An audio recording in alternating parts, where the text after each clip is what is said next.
हम लोग आज भारतीय संविधान के टॉपिक मौलिक अधिकार आर्टिकल 32 के बारे में पढ़ेंगे। इसी आर्टिकल 32 को भारतीय संविधान निर्माता डॉक्टर भीमराव अंबेडकर ने भारतीय संविधान की आत्मा और भारतीय संविधान का हृदय का अत्यधिक महत्वपूर्ण इंपॉर्टेंट टॉपिक है। एक सामान्य दृष्टि से प्रत्येक सामान्य नागरिक के लिए और लोगों के अपने मौलिक अधिकारों को समझने के लिए और मौलिक अधिकार का संरक्षक क्या है आपका, उन सबको समझने के लिए हमें आर्टिकल 32 बहुत ही इंपॉर्टेंट है। तो आर्टिकल 32 के अंतर्गत जितने भी पहलू बनते हैं उन सारे पहलुओं पर हम लोग आज डिस्कस करेंगे। प्रत्येक की पॉइंट को या प्रत्येक फैक्ट को हम लोग डिटेल में यहाँ पे डिस्कस करेंगे। सबसे पहले बात करते हैं आपका संवैधानिक उपचारों का अधिकार आर्टिकल 32 में दिया गया है, राइट टू कॉन्स्टिट्यूशनल रेमेडीज। इसमें ये बोला गया आपका संवैधानिक उपचारों का अधिकार। उपचारों का अधिकार का मतलब क्या हुआ? अगर आप एक डॉक्टर के पास में जाते हैं, अगर आपको कोई डिजीज है, अगर आपको कैंसर है तो आप कैंसर वाले वार्ड में जाएंगे, अगर आपको कोई दूसरी दिक्कत है तो आप दूसरे वार्ड में जाएंगे। जिस प्रकार से एक डॉक्टर प्रत्येक प्रकार के मरीजों का इलाज करता है, उसी प्रकार से सर्वोच्च न्यायालय या हाई कोर्ट दोनों यहाँ पे क्या करते हैं, आपके कोई भी अगर आपकी रेमेडीज, अगर आपके मौलिक अधिकारों का हनन होता है तो उसका उपचार करता है। अब यहाँ पे क्या करता है, उपचार करता कैसे है, तो उसको हम लोग कहते हैं न्यायिक कार्रवाई। न्यायिक कार्रवाई के अंदर सुप्रीम कोर्ट या हाई कोर्ट 5 प्रकार की रिट जारी करता है। और ये 5 प्रकार रिटें क्या होती है, हम लोग उसको आर्टिकल 32 के क्लास 2 में पढ़ेंगे। और ये आर्टिकल 32 के जो पॉइंट बनते हैं उस पर बात करते हैं। आर्टिकल 32 को भारतीय संविधान जो आपका दिया गया आर्टिकल 32 है, आर्टिकल 32 को मौलिक अधिकार फंडामेंटल राइट का संरक्षक बोला गया। संरक्षक मतलब गार्जियन। जैसे कि सामान्य तौर पर एक फैमिली में किसी लड़के के साथ में अगर कोई गलत करता है तो उसका गार्जियन सर्वे सर्वा होता है। उसकी शक्ति क्या होता है, उसके जो गार्जियन लोग होते हैं वो अपना मामला गार्जियन के पास पहुंचता है और उसके मुद्दे को सॉल्व कर दिया जाता है। सेम उसी प्रकार के अगर आपके मौलिक अधिकारों का हनन होता है तो उसका जो गार्जियन, उसका जो संरक्षक है, आपको संरक्षक कौन आपका होता है, आपका सर्वोच्च न्यायालय, सुप्रीम कोर्ट या हाई कोर्ट। सबसे इंपॉर्टेंट आर्टिकल 32 है। आर्टिकल 32 पूरे भारतीय संविधान में आर्टिकल 1 से लेकर 395 तक इकलौता एक ऐसा आर्टिकल है, अगर आपके मौलिक अधिकारों का हनन होता है तो डायरेक्ट आप सुप्रीम कोर्ट जा सकते हैं। बाकी कोई भी आर्टिकल आपको ये शक्ति नहीं देता है कि अगर आपके मौलिक अधिकारों का हनन या किसी प्रकार के अधिकारों का हनन हो जाए आप डायरेक्ट सुप्रीम कोर्ट पहुंच सकते हैं। क्योंकि यहाँ पे सुप्रीम कोर्ट आपका क्या है, आपका संरक्षक है, आपका किसके, आपके मौलिक अधिकारों का अगर हनन होता है। बात करते हैं आपका आर्टिकल 32 को मौलिक अधिकारों को प्रतिभूत सिक्योरिटी प्रदान करता है। सिक्योरिटी मतलब क्या है, अगर आपके अधिकारों का हनन होता है तो सिक्योरिटी कौन प्रदान कर रहा है, सुप्रीम कोर्ट। अगर आपके आर्टिकल 32 मानी कि आर्टिकल 12 से लेके आर्टिकल 35 तक किसी भी प्रकार के अगर आपके मौलिक अधिकार का हनन होता है तो आपको सिक्योरिटी कौन प्रदान करता है, आपका सुप्रीम कोर्ट। फॉर एग्जाम्पल अभी हमारी जो वर्तमान सरकार चल रही है, वर्तमान सरकार ये कर दे कि नहीं आज की बात प्रत्येक व्यक्ति भगवा कलर के ही कपड़े पहनेगा, तो कहीं ना कहीं ये धार्मिक प्रतिबंध लगाए जा रहे हैं। मानी जो गैर मुस्लिम व्यक्ति हैं उनके ऊपर ऐसे आरोप लग रहे हैं। ये तो मानी सरकार ने आरोप लग दिया, या कोई व्यक्ति क्या है कि नहीं आप एक मुसलमान व्यक्ति पे प्रतिबंध लगाए कि आप कोई भी मुसलमान वाले कार्य नहीं करेंगे। अब यहाँ पे उसके मौलिक अधिकार, धार्मिक मौलिक अधिकार का हनन हो रहा है तो सीधा कहाँ पहुंचेगा, सुप्रीम कोर्ट पहुंचेगा। और सुप्रीम कोर्ट उसको सिक्योरिटी प्रोवाइड करता है कि अगर आपके मौलिक अधिकारों का हनन होता है तो उसकी सिक्योरिटी मेरे हाथ में है।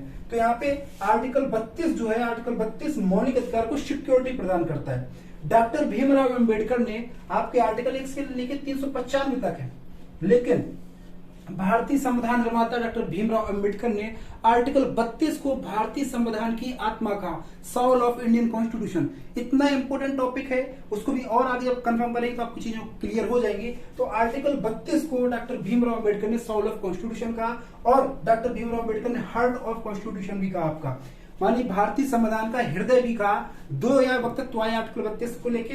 यहाँ पे काफी लोग डाउट हो जाते हैं कि भारतीय संविधान की आत्मा, अगर पूछा जाए डॉक्टर भीमराव अंबेडकर ने किसको भारतीय संविधान की आत्मा कहा तो आंसर आपका आर्टिकल 32 हो जाएगा। लेकिन सामान्य तौर पे आपसे क्वेश्चन पूछा जाए कि भारतीय संविधान की आत्मा किसको कहा गया तो आंसर हमारा हो जाएगा प्रियम्बल, प्रस्तावना। अगर आपसे पूछा जाए भारतीय संविधान की रीढ़ की हड्डी कौन है तो हो जाएगा आर्टिकल 19 हो जाएगा। ठीक है, आगे बात करते हैं। इसके बारे में आपका बहुत एक इंपॉर्टेंट फैक्ट है आपका, इसमें बोला गया मूल अधिकार को मूल अधिकार बनाने वाला मौलिक अधिकार या मूल अधिकार, fundamental rights making fundamental right a fundamental right. मूल अधिकार को मूल अधिकार बनाने वाला मूल अधिकार। भाई आपके आर्टिकल 12 से लेकर 35 तक जो आपके आर्टिकल है उसमें से आपका आर्टिकल 32 सबसे महत्वपूर्ण योग्यता या सहभागिता यहाँ पे निभाता है। अगर किसी भी आपके मौलिक अधिकार का हनन होता है तो आप आर्टिकल 32 के तहत डायरेक्ट सुप्रीम कोर्ट जाकर के अपने मौलिक अधिकार जो आपके हनन किए गए हैं उसको दोबारा से जारी करा सकते हैं या उसको सिक्योरिटी प्रदान कर सकते हैं। अब बात करते हैं, क्या आर्टिकल 32 को कोई भी सरकार, आने वाली सरकार या वर्तमान सरकार क्या आर्टिकल 32 को अलग कर सकती? तो आंसर सीधा हुआ नहीं। क्यों? क्योंकि ये भारतीय संविधान का मूल ढांचा है, इसको अलग नहीं किया जा सकता है। अभी हम लोगों ने देखा आर्टिकल 32। अब बात करते हैं आर्टिकल 32 फर्स्ट। आर्टिकल 32 फर्स्ट में क्या दिया गया, जरा बात करते हैं। यहां तो समझा दिया गया आर्टिकल 32 का सामान्य तौर पर। अब आर्टिकल 32 के फर्स्ट पार्ट में बोला गया है कि आर्टिकल 32 भारतीयों को भी प्राप्त है और विदेशियों को भी प्राप्त है। अगर किसी भी भारतीय के मौलिक अधिकार उसका हनन होता है तब भी आर्टिकल 32 फर्स्ट आपको प्राप्त हो जाएगा, और वो विदेशी व्यक्ति मानी विदेशियों को जो भी आपके मौलिक अधिकार प्राप्त हैं, अगर उनके मौलिक अधिकारों का हनन होता है तो वो भी आपके इसके अंतर्गत आपके आते हैं। और यहाँ पे बोला गया है अगर किसी भी व्यक्ति के मूल अधिकार पर अतिक्रमण कर दिया जाए, उस पर कोई रोक लगा दिया जाए या चालू करवाना हो, मानी फॉर एग्जाम्पल किसी के मौलिक अधिकार को रोक रखा गया है तो आप डायरेक्ट सुप्रीम कोर्ट जा सकते हैं। अगर क्वेश्चन पूछा जाए ऐसा कौन सा आर्टिकल है जिसके अंतर्गत आप डायरेक्ट सुप्रीम कोर्ट जाएंगे और आपके मौलिक अधिकारों का हनन होगा, तुम्हारा आंसर हो जाएगा आर्टिकल 32 फर्स्ट। और यहाँ पे एक क्वेश्चन और आपको बताना चाहेंगे, आपके आर्टिकल 32 फर्स्ट के तहत डायरेक्ट सुप्रीम कोर्ट जा सकते हैं, लेकिन यहीं पे एक चीज आपको बताना चाहिए, आर्टिकल 226 के तहत अगर आपके मौलिक अधिकारों का हनन होता है तो डायरेक्ट आप हाई कोर्ट भी जा सकते हैं। इन दोनों इस चीज को स्पष्ट लिखा गया है, लेकिन इसको स्पष्ट तौर पर ना लिख करके इसको आगे जब हाई कोर्ट पढ़ते हो तो वहां पे एक आर्टिकल डाला गया 226, उसके अंतर्गत बोला गया अगर आपके मौलिक अधिकार का हनन होता है तो आप हाई कोर्ट भी जा सकते हैं। तो अब आपके लिए बेस्ट क्या रहेगा, आप सुप्रीम कोर्ट जाना चाहे तो सुप्रीम कोर्ट जा सकते हैं और हाई कोर्ट जाना चाहे तो हाई कोर्ट जा सकते हैं। लेकिन अगर ऐसा मामला जिसमें आपको ये कंफर्मेशन नहीं हो पा रहा है कि हमारे मौलिक अधिकार का हनन हो रहा है या अन्य किसी शक्ति का हनन हो रहा है, तो इस मामले में आप आर्टिकल 226 के तहत हाई कोर्ट जाए, क्योंकि हाई कोर्ट आपका एक ऐसा कोर्ट है जिसमें मौलिक अधिकार के मुद्दे तो एक्सेप्ट कर ही लिया जाएगा और अगर अन्य कोई न्यायिक मुद्दा है तो उसको भी एक्सेप्ट कर लिया जाएगा। इसका रीजन क्या है, मैंने मान लिया कि दिल्ली के आसपास जो क्षेत्र है आपके पास के, उनके अगर मौलिक अधिकारों का आपका हनन होता है तो डायरेक्ट वो कहां पहुंच जाएंगे, सुप्रीम कोर्ट पहुंच जाएंगे। लेकिन कोई केरल का व्यक्ति है और उसके मौलिक अधिकारों का हनन हो रहा है तो उसको एक लंबी दूरी तय करके दिल्ली आना होगा, तो इसके लिए एक आर्टिकल डाला गया कि आप आर्टिकल 226 के तहत आप हाई कोर्ट जा सकते हैं अगर आपके मौलिक अधिकारों का हनन होगा, और हाई कोर्ट भी 5 प्रकार की रेटें जारी करके आपके मौलिक अधिकार की सुरक्षा प्रदान करेगा। अब बात करते हैं, क्या केवल हम आर्टिकल 32 के तहत कोई केस लेके जाएं तभी आपके मौलिक अधिकारों की सुरक्षा होगी? क्या कोई अन्य तरीके भी बनते हैं? तो आंसर होगा हाँ जी, अन्य तरीके भी बनते हैं। जनहित याचिका PIL जारी करके आप क्या कर सकते हैं, किसी के मौलिक अधिकार की सुरक्षा कर सकते हैं। फॉर एग्जाम्पल जैसे हम लोग कहीं घूमने गए और कोई एक ऐसा क्षेत्र है जहां के लोग अशिक्षित हैं और वहां की जो सरकार है या वहां की जो लोकल गवर्नमेंट है वहां लोगों के मौलिक अधिकारों को क्या करती है, हनन करती है, तो आप एक PIL जारी करके वहां के उन लोगों के मौलिक अधिकार की रक्षा कर सकते हैं। PIL क्या होगा या PIL क्या होता है, इसको एक सेपरेट वीडियो बना के हम लोग उसको डिटेल करेंगे। और यहाँ पे सुप्रीम कोर्ट और हाई कोर्ट स्वतः संज्ञान कर सकता है। सुप्रीम कोर्ट या हाई कोर्ट को मालूम पड़ता है या उसकी जानकारी में कोई बात पहुंचती है वहां पे लोगों के मौलिक अधिकारों का हनन हो रहा है तो डायरेक्ट सुप्रीम कोर्ट या हाई कोर्ट उस मामले को अपने पास ले आएगा और उस पर डिसीजन देगा। और पत्र व्यवहार करके ऐसे कोई व्यक्ति जो केस लड़ने में सक्षम नहीं है या मानी वो कोई वैधानिक प्रक्रिया नहीं जानते हैं तो वो कुछ मत करें, सुप्रीम कोर्ट के CGI को एक पत्र लिख दें नॉर्मल पर भाई हमारे यहाँ पे मौलिक अधिकारों का इस व्यक्ति द्वारा हनन किया जा रहा है, तो उसके द्वारा भी हो सकता है। और बात करते हैं उचित प्रक्रिया द्वारा। उचित प्रक्रिया क्या होती है, अगर आपके मानी की 12 से लेके 35 तक किसी भी आपके मौलिक अधिकार का हनन होता है तो आर्टिकल 32 के द्वारा डायरेक्ट सुप्रीम कोर्ट जा सकते हैं। दूसरा क्या होगा, जैसे माने आपका हाई कोर्ट है, डिस्ट्रिक्ट कोर्ट में आपने केस किया, अगर आपके मौलिक अधिकार का नहीं है, सामान्य तौर पे क्या होता है डिस्ट्रिक्ट कोर्ट से हम लोग हाई कोर्ट पहुंचते हैं, फिर हम सुप्रीम कोर्ट पहुंचते हैं। लेकिन अगर आपके मौलिक अधिकार से संबंधित कोई भी आपका मामला है तो डायरेक्ट आप सुप्रीम कोर्ट या हाई कोर्ट पहुंच सकते हैं आर्टिकल 32 के तहत। तो समझ सकते हैं कि आर्टिकल 32 कितना ही आपका इंपॉर्टेंट है, क्योंकि यहाँ पे डॉक्टर भीमराव अंबेडकर जो संविधान निर्माता था, जिन्होंने पूरे संविधान का निर्माण किया, उन्होंने मात्र एक आर्टिकल 32 को भारतीय संविधान की आत्मा कहा। अभी चीजें और कंफर्म होंगी क्यों इसको आत्मा कहा। बात करते हैं आर्टिकल 32 के पार्ट सेकंड के बारे में। क्लॉज सेकंड में बोला गया है अगर आपके मौलिक अधिकारों का हनन होता है तो आप आर्टिकल 32 के तहत जो हम लोगों ने पहले पढ़ा था डायरेक्ट आप सुप्रीम कोर्ट या हाई कोर्ट जा सकते हैं। अब यहाँ पे आर्टिकल 32 सेकेंड में आपके पास में पावर दिया गया, आपका रिट जारी करने का पावर दिया गया है आर्टिकल 32 सेकेंड में। और ये रिट जारी कौन करेगा? सुप्रीम कोर्ट करेगा आर्टिकल 32 के तहत, और हाई कोर्ट करेगा आर्टिकल 226 के तहत। अगर आपके मौलिक अधिकारों का हनन होता है तो आप डायरेक्ट कहाँ पे जा सकते हैं? सुप्रीम कोर्ट या हाई कोर्ट। उसको हम लोगों ने पढ़ा आर्टिकल 32 की क्लॉज फर्स्ट में। और जो 5 प्रकार की रिटें जारी करता है सुप्रीम कोर्ट और हाई कोर्ट, वो आपके आर्टिकल 32 सेकेंड में बोला गया है। तो आर्टिकल 32 में बोला गया सुप्रीम कोर्ट डायरेक्ट 5 प्रकार की रिटें जारी कर सकता है, और हाई कोर्ट आर्टिकल 226 के तहत आपके क्या कर सकता है? रिट जारी कर सकता है 5 प्रकार की। अब हम बात करते हैं सबसे पहले प्रकार की रिट, जिसे हम लोग कहते हैं बंदी प्रत्यक्षीकरण, इंग्लिश में इसको कहते हैं आपका हैबियस कॉर्पस। इसका जो ये जो आपका लैटिन वर्ड है आपका, अगर हम लोग ब्रिटेन की इंग्लिश में पहुंचते हैं जो हमारे यहाँ पे पढ़ाई जाती है, उसका मतलब होता है ब्रिंग द बॉडी, सा शरीर प्रस्तुत करना, ठीक है, मानी प्रस्तुत किया जाए शरीर के साथ में। अब बंदी प्रत्यक्षीकरण जो रिट है इसको जारी कौन करता है? सुप्रीम कोर्ट आर्टिकल 32 के तहत जारी करेगा, और हाई कोर्ट आपका आर्टिकल 226 के तहत जारी करेगा। अब बात करते हैं बंदी प्रत्यक्षीकरण आपका है क्या।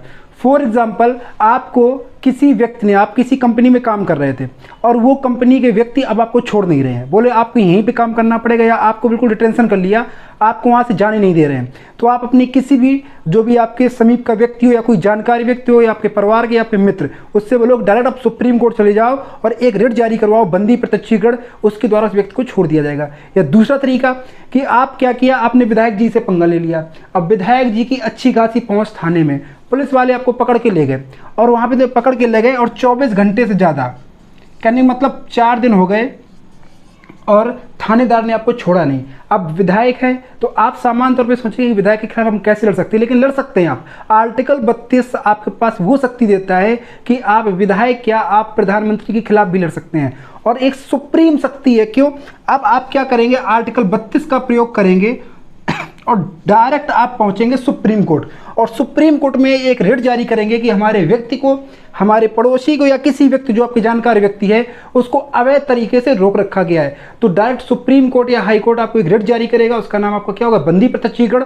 और 24 घंटे के अंदर या 24 घंटे से ज़्यादा का जो भी व्यक्ति को डिटेंशन कर रखा है, डायरेक्ट सुप्रीम कोर्ट से ऑर्डर आएगा आपके, और सीधा आपके पास पहले आईपीएस के पास पहुंचेगा, और वो ऑर्डर सीधा जांच करने के लिए पहुंचेगा क्या ऐसा है। अगर ऐसा है तो डायरेक्ट आपको ऑर्डर दिया जाएगा इसको तुरंत के प्रभाव से इसको साथ में छोड़ें। या दूसरा तरीका और यहाँ पे एग्जांपल कर लेते हैं। मानिए कोई एक ऐसा व्यक्ति है जो बहुत प्रभावशाली व्यक्ति है, जिसके खिलाफ आप लड़ नहीं सकते हैं, और उसने आपके किसी घर के व्यक्ति को अपने घर में कैद कर रखा है। तो अब आप उससे लड़ तो सकते नहीं है, लेकिन आपका आर्टिकल 32 आपको वो शक्ति देता है कि डायरेक्ट आप आर्टिकल 32 से सुप्रीम कोर्ट गए और बोला कि हमारे एक व्यक्ति को जबरदस्ती कब्जा कर रखा है, उस पर मानी उस पर प्रतिषेध लगा रखा है, उसको रोक रखा है अपने घर पे, तो वहाँ पे सुप्रीम कोर्ट डायरेक्ट आपका रिट जारी करेगा। काफ़ी लोग समझ पा रहे होंगे कि आर्टिकल 32 की जो आपकी रेट है, क्या ये इतनी सामान्य है? सुप्रीम कोर्ट की रेट है, प्रधानमंत्री तक अलग हट सकते हैं, इतनी पावर रखती है, क्योंकि इंडिया में जो सुप्रीम पावर है वो सुप्रीम कोर्ट के पास में है। अब आर्टिकल 32 के तहत तुरंत उसको क्या किया जाएगा? छोड़ा दिया जाएगा आपका, मानिए। और हाँ, लेकिन अब यहाँ पे छोड़ा तो जाएगा, लेकिन ऐसे व्यक्ति जो इलीगल तरीके से आपको क्या कर रखा है, उसने रोक रखा है। और 24 जैसे आपकी नॉर्मल जो गिरफ्तारी होती है, गिरफ्तारी द्वारा क्या होता है कि अगर आपको किसी पुलिस वाले ने गिरफ्तार किया तो सामान्य तौर पे क्या होता है कि 24 घंटे के अंदर आपको मजिस्ट्रेट के सामने पेश करना पड़ेगा। अगर 24 घंटे से ज़्यादा हो गया तो कब हो सकता है?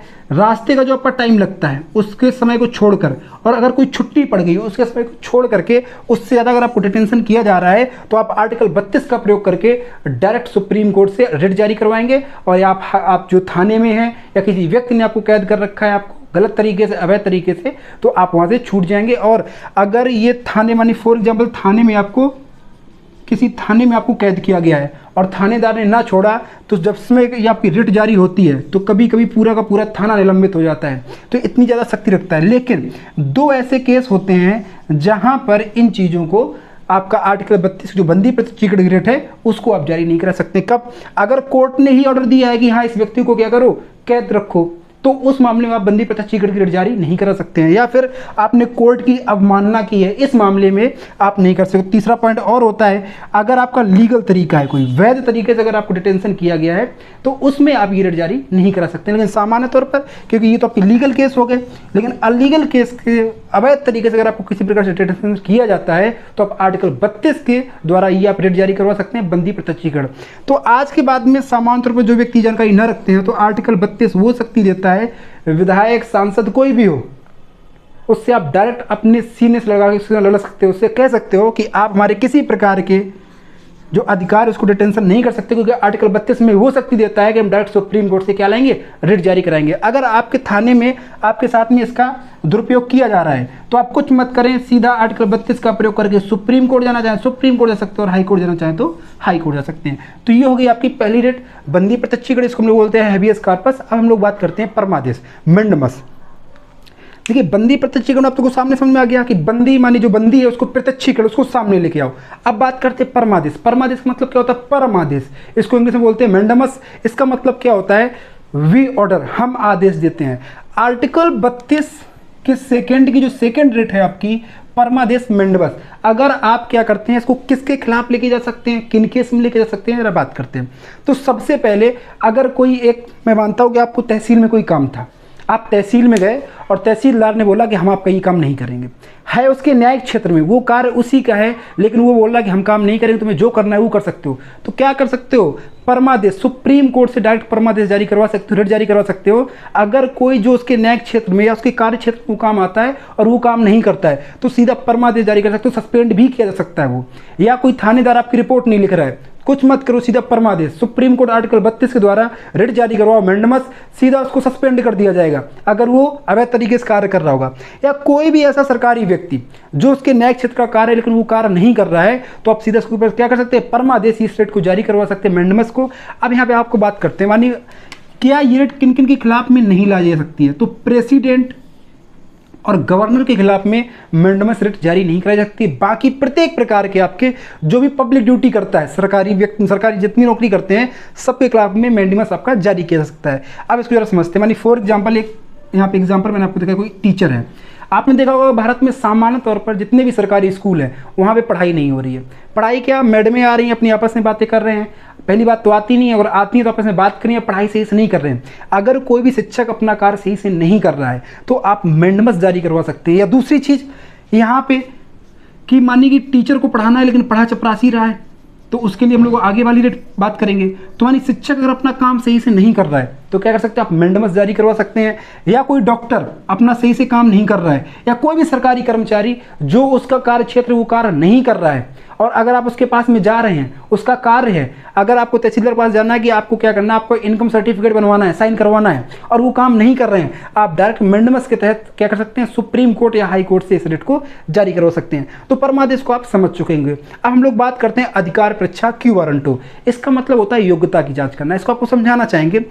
अगर कोई व्यक्ति घूस देके क्या कर लिया, कोई नौकरी पाली उसने, अब आपको इस चीज़ की जानकारी है कि इस व्यक्ति ने घूस देके मानी फर्जी तरीके से क्या कर ली, जॉब पाली है, और वो तुम्हारा कोई जानकार व्यक्ति है, तो आप उसके खिलाफ अधिकार परीक्षा क्यू वारंटो जारी करा के उसकी पूरी जांच करवा सकते हैं, और वो सस्पेंड भी किया जाएगा, और साथ में जितने दिन उसने जॉब की है उसका पूरा पैसा उसको रिटर्न करना पड़ेगा, और उसका ब्याज भी देना पड़ेगा, और उसको जेल भी जाना पड़ेगा। अगर आपका कोई दोस्त है जो अवैध तरीके से लगा है और पार्टी नहीं दे रहा, तो सीधा उसके पीरियड लगाइएगा अधिकार परीक्षा क्यू वारंटो आर्टिकल 32 के द्वारा सुप्रीम कोर्ट या हाई कोर्ट, तुरंत आपका उनकी कहानी खत्म। तो यहाँ पे पूछा था कि आप किस आधार पर, किस वारंट पे आप ये काम कर रहे हैं, और इसमें आपको क्या होता है, आपका कर्मचारी की पद की वैधानिक जांच होती है। दूसरी चीज़ और बात करना चाहेंगे, एक तो हम लोगों ने बात कर ली मानी फर्जी नौकरी की जांच। दूसरी बात करते हैं, आपका होम गार्ड आपकी गाड़ी का चालान कर रहा है। फॉर एग्जाम्पल आप बाइक से जा रहे हो और यानी होम गार्ड या आपके पुलिस कांस्टेबल है, आपका चालान कर रहा है। इसका मैं एक एग्जांपल देता हूँ। मैं और मेरा दोस्त एक बार घूमने के लिए जा रहे थे, हम लोग वैध तरीके से, हेलमेट था, सब कुछ था, लेकिन एक पुलिस कांस्टेबल था, उसने रोका, बोला कि आपकी गाड़ी का चालान होगा। सामान्य तौर पर जब तक वहाँ पे आपका एएसआई या सब इंस्पेक्टर नहीं होगा आपकी गाड़ी का चालान नहीं किया जाएगा, लेकिन एक कांस्टेबल था, उसने रोका, बोला आपकी गाड़ी का चालान करेंगे।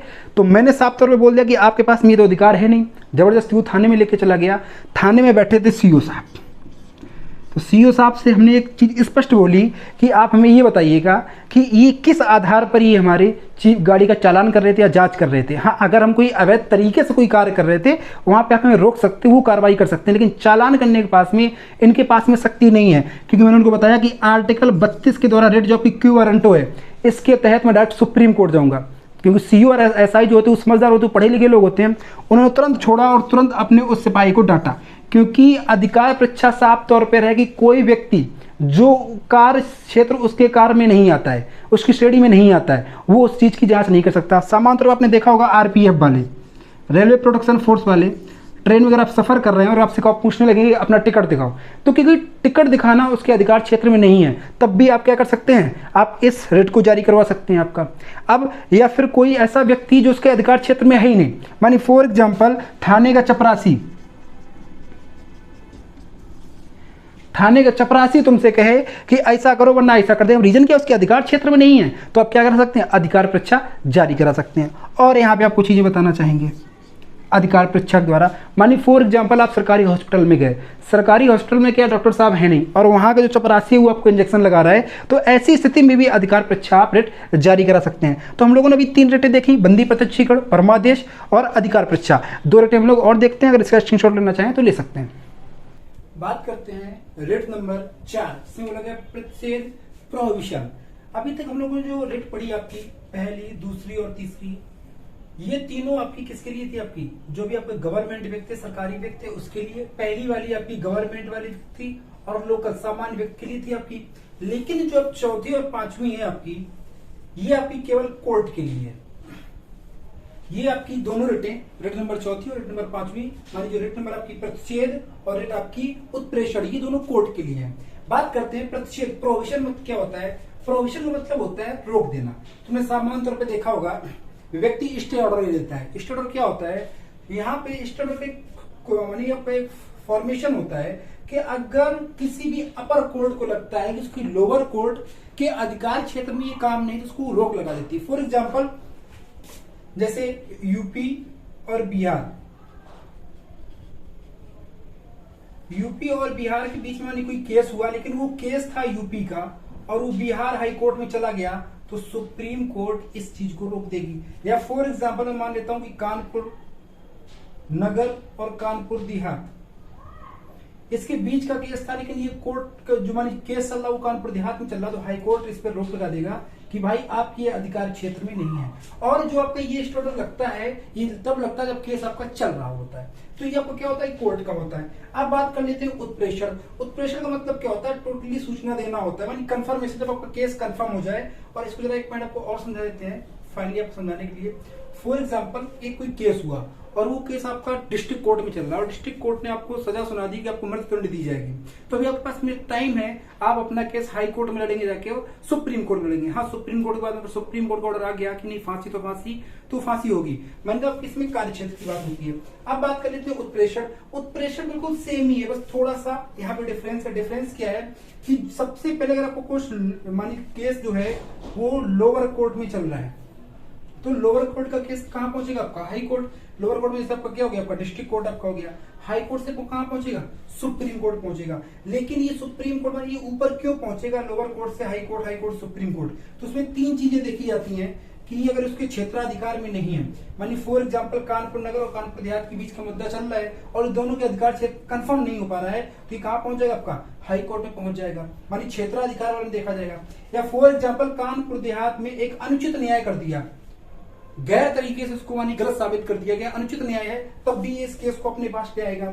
या हमने कोई अप्राकृतिक डिसीजन दे दिया। अप्राकृतिक डिसीजन मतलब क्या, अभी तक हमारे संविधान में माने की जो मृत्युदंड मानी फांसी सजा दी जाएगी, अब वो भी बोल देंगे नहीं इसको आग लगा के मार दो, ऐसा कोई मेरे डिसीजन आ जाए या कोई अन्य अप्राकृतिक डिसीजन दे दिया जाए, तो उस मामले में इसको यहाँ पे पहुंचा दिया जाता है। ये जो 2 रेटें हैं आपकी, ये दोनों रेटें आपकी कोर्ट के लिए हैं, लेकिन जो रेट आपकी पहली, दूसरी और तीसरी ये अत्यधिक आपकी इंपोर्टेंट है। तो अभी हम लोग देखा आर्टिकल 32 का पार्ट फर्स्ट और आर्टिकल 32 का पार्ट सेकंड। आर्टिकल 32 के सेकंड में आपकी 5 प्रकार की रेटें थी। अब हम बात करेंगे आर्टिकल 32 का 3। आर्टिकल 32 के 3 में ये बोला गया है कि संसद के पास में मूल अधिकार से संबंधित जो केस है उसमें कुछ शक्ति है। शक्ति क्या है, अगर संसद के पास में ये अधिकार बोला गया है और ये अधिकार दिया गया संविधान में कि अगर संसद को लगता है कि कोई मानी मुद्दा है आपका जिसमें मूल अधिकार किसी का हनन हुआ है, तो वो कोई एक अदालत को कंफर्म कर सकती है नहीं ये केस इस अदालत में चलेगा, लेकिन वो अधिकार क्षेत्र उस अदालत में आनी चाहिए। मानी फॉर एग्जांपल संसद को ये लगता है, मैं इसी मुद्दे में लेता हूं कानपुर नगर और कानपुर देहात को, अगर संसद को लगता है कि ये मुद्दा कानपुर देहात में रहना चाहिए तो कानपुर देहात में वो कर सकती है, कानपुर नगर को छोड़ करके उस मुद्दे को कानपुर देहात में भेज सकती है। लेकिन 2 शर्तें हैं। पहली शर्त क्या है कि कानपुर देहात के अधिकार क्षेत्र में वो केस आना चाहिए, और दूसरा सुप्रीम कोर्ट की जो शक्ति है उसमें आप कोई बाधा ना डाल रहे हैं, क्योंकि सुप्रीम कोर्ट की जो आप डीपीएस में पढ़ेंगे उसमें बोला गया है कार्यपालिका से न्यायपालिका का पृथक्करण। तो यहाँ पे 2 केस में कहानी नहीं कर सकते, बाकी सामान्य तौर पर संसद के पास में शक्ति है, अगर मूल अधिकार संबंधित कोई भी केस है तो कोई आपका कोर्ट अधिकृत कर सकता है, मानी कोई हाई कोर्ट या कोई आपका डिस्ट्रिक्ट कोर्ट या सुप्रीम कोर्ट के लिए भी आपके यहाँ पे रिकमेंडेशन कर सकता है, लेकिन सुप्रीम कोर्ट की शक्तियां बाधित ना हो और जिस कोर्ट में लेके जा रहे हो उस अधिकार क्षेत्र में वो केस आता हो। अब बात करते हैं आर्टिकल 32 के 4। आर्टिकल 32 के 4 में बोला गया है मूल अधिकार को निलंबित करना। आपकी कुछ कहानी ऐसी होती है जिसमें आपके मूल अधिकार निलंबित हो जाते हैं। फॉर एग्जाम्पल, देश में राष्ट्रीय आपातकाल लग जाए। अब जब राष्ट्रीय आपातकाल लग जाए, या मैं अभी आपका वर्तमान का मुद्दा लेता हूं, अभी आपका लॉकडाउन लग गया था। लॉकडाउन में आपके क्या मौलिक सारे अधिकार जिंदा रहे? जी नहीं रहे आपके। आप ये कहेंगे नहीं हम बाहर खेलेंगे, जाके नहीं खेल सकते थे। आप बोले नहीं हम जा रहे हैं सिनेमा हॉल में मूवी देखेंगे, आप नहीं दे सकते हैं। आपके मौलिक अधिकारों को रोक सकता है। तो रोकने की प्रक्रिया क्या है, और इस रोकने की प्रक्रिया को दिया गया आर्टिकल 32(4) में। आपके जो मौलिक अधिकार रोके जाते हैं वो अनुच्छेद 359 के आधार पे, 359 के आधार पे आपके आर्टिकल मानी जो मौलिक अधिकार है वो रोके जाते हैं। अब ये बोला गया, मानी फॉर एग्जांपल देश में राष्ट्रपति शासन लग गया, कोई आपातकाल लग गया, तो आपातकाल की स्थिति में आप कुछ नोट पॉइंट लिखे। आर्टिकल 19 ऑटोमेटिक खत्म। अगर किसी प्रकार का देश में आपातकाल लग जाता है तो आर्टिकल 19 आपका स्वतः खत्म हो जाएगा। लेकिन कोई आपातकाल लग जाए, लॉकडाउन लग जाए, विषम परिस्थिति क्रिएट हो जाए, तब भी आपके आर्टिकल 20 और 21 कभी भी आपके निलंबित नहीं होंगे। 20-21 आर्टिकल क्या है, पीछे वाले वीडियो में जाके आप प्लेलिस्ट में चेक करके देख सकते हैं। और आपके कौन से मौलिक अधिकार जिंदा रहेंगे, कौन से नहीं रहेंगे, ऐसी कोई विषम परिस्थिति क्रिएट होती है, उसमें सारी शक्ति किसके पास में है? राष्ट्रपति के पास में है। तो आज के इस वीडियो में हम लोगों ने देखा आर्टिकल 32 फर्स्ट, आर्टिकल 32 सेकंड, उसमें हमने 5 प्रकार की डेटें देखी। फिर हम लोगों ने देखा आर्टिकल 32(3), आर्टिकल 32(4). तो आज हम लोगों ने टोटली आर्टिकल 32 पे वीडियो बनाया है। नेक्स्ट आपका पूरा कंप्लीट फंडामेंटल राइट्स का वीडियो अपलोड हो जाएगा। जय हिंद, जय भारत।